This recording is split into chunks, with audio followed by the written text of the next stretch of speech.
Well, today the New York Times published a story essentially debunking their own Russia hoax. As some of you may know, the latest Russia hoax is that, Putin has been paying the Taliban to hunt down Americans, and that I guess we need to stay in Afghanistan because Putin is buddies with the Taliban, and that's why the Taliban are fighting us. We had no idea all these years why the Taliban would be resisting America. It's apparently because they're just employees of Putin, and they're working directly for him, and they're getting bounties for every American uniform that they hand over. Well, I, called this out as BS at the time. It of course, was the result of one anonymous source that the New York Times had, so that alone, kind of disqualified it. So it was not credibly sourced, and it was, of course, implausible. Because it doesn't really make sense that the Taliban, after 20 years of fighting the U.S., suddenly would be, changing their tune and becoming bounty hunters instead of, people who just wanted the U.S. to get out of their country. The Taliban had no reason to fight Americans, or had no, needed no extra motivation to fight Americans. You didn't have to pay them. It'd be a waste of money for the Russians to offer bounties to the Taliban because the Taliban is going to kill whatever Americans they can anyway. Alas, we were told that this quote-unquote intelligence existed, and that Trump did nothing about it. Trump did not act on it, so he let Putin get away with this. And considering this was just from one anonymous source, I got the feeling, as did other people, that perhaps this intelligence just wasn't that good.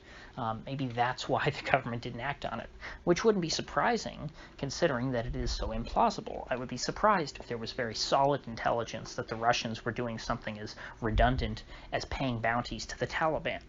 Well, lo and behold, a memo was leaked in part today to the New York Times, which they didn't publish the memo itself, but they published its contents, which was an internal thing. I believe they called it the National Intelligence Council or something. It wasn't the National Security Council. It was some sort of other umbrella agency. And this memo essentially was going over all of the confidence levels issued by the various intelligence agencies regarding this piece of intelligence about Putin and the Russians, specifically the GRU, which is their CIA, handing out these bounty payments to the Taliban. Well, surprise, surprise, we hear that the CIA, gave had a moderate level of confidence in this, apparently the highest rating of any of the intelligence agencies. The CIA, of course, has always been not fans of Russia. They are always wanting to look for good excuses for America to intervene in other countries. They want to keep Americans in Afghanistan. This is sort of an institutional level bias within the CIA. So we would expect them to look at this sort of thing a little more favorably. They're more apt to believe this thing. Now, you might say this about all American intelligence agencies, but most of the other intelligence agencies ranked their confidence in this intelligence quite low. The agency that was named specifically by the New York Times was the NSA, the National Security Agency, which is another big institution like the CIA. They're different, of course, because the NSA is spying more on Americans, but they had a low level of confidence in this whole,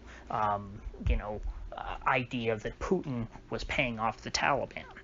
And so overall, it seems like the consensus was that there's a low level of confidence in this. And a low level of confidence in intelligence means it's just a dumb rumor that cannot be substantiated in any way. Moderate level, from what I understand, means, hey, we're getting this from a pretty decent source. And, he hasn't burned us before, but we don't really have any hard evidence. But this is definitely something that we should, that we should keep an eye on. But of course, that was a minority viewpoint, it would seem, based on the contents of this memo and this leak. And so, surprise, surprise, in all likelihood, what I and so many others originally said, people who have common sense said, this is not a feasible story. It just doesn't make sense. And on top of that, the intelligence agencies agree with us. They see no evidence, for the most part, that this occurred. And again, there's no reason for it to need to occur. The Taliban have plenty of motivation on their own. So maybe the fact that this was also published in the New York Times is sort of them giving a mea culpa. Maybe they're saying, hey, we don't have to worry about this anymore. Yeah, it was a dumb idea. We shouldn't have come up with it. Maybe this is the New York Times trying to retract this, conspiracy theory from the mainstream. Now, I don't think necessarily that will have an effect on ordinary people, because this has worked its way into the zeitgeist of the mainstream left, of your sort of, boomer Dems, your Facebook users, your Trump reply guys. They all have this talking point now that Trump, let Putin pay bounties to the Taliban to kill Americans. They're all very hyped up and think that we need to double down on the war in Afghanistan. So even if the New York Times is publishing what appears to be a more reasonable story now, that is, sort of going over the truth of the matter, I think that the damage is done. And of course, these sorts of things contribute to the divisions in the country, because now going forward, you're going to have, on this issue, you're going to have two sides. You're going to have the people who only saw the first highly publicized story about Trump and Putin, working with the Taliban to kill Americans, and then you're going to have the update, which, completely debunks that as fake news. And so you're going to have some people who realize that this is not true. And then you're going to have some folks who only saw the first story, and they're going to go on the rest of their lives thinking this really happened. And this is how division builds in America. This happens on news stories all the time. You have people who just, are literally working with a different set of facts. People who go on for years believing things that simply aren't true. And even though, they don't keep referencing maybe those specific, instances in their normal discourse anymore, they internalize it, and it informs sort of their opinions on other things. For example, in this case, this just feeds into the whole Trump is a traitor mindset. And even if, later on people forget about this specific story, they'll remember that they think that Trump is a traitor, even if the evidence on which that claim is based has already been debunked. And so now you're going to have Dems who, for the next few years, I guess, are going to be saying, we need another surge in Afghanistan to fight Putin, even though it's clear that the Russians don't really have anything to do with the war in Afghanistan. They've now sort of internalized this info, this disinfo, I should say, to mean that Putin wants America out of Afghanistan, so therefore, to fight Putin, we need to be in Afghanistan.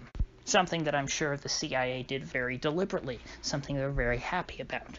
I have no doubt that it was a CIA agent who leaked this to begin with, and I said that at the time. I said this has to be the CIA because, even within the so-called intelligence community, few groups are as duplicitous as the CIA. The CIA loves fomenting discord amongst populations so that they can try and control their governments. And frankly, it looks like the CIA is doing just that even in America itself, as they have been for a long time.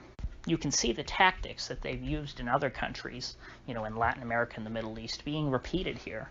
And it's quite disturbing. And so they've, contributed a lot to the unrest that we're seeing today. They've helped foment a lot of this. And so I think it's important that we remember that and don't allow the CIA and these other groups who, stand to benefit from all of this discord to truly be able to take advantage of it. So with that said, if you get anything of value out of this video, I'd appreciate you clicking that like button and sharing this video. And if you haven't already, please do subscribe, because I do upload every day and I'd hate to have you miss one. So I'll see you folks back here tomorrow.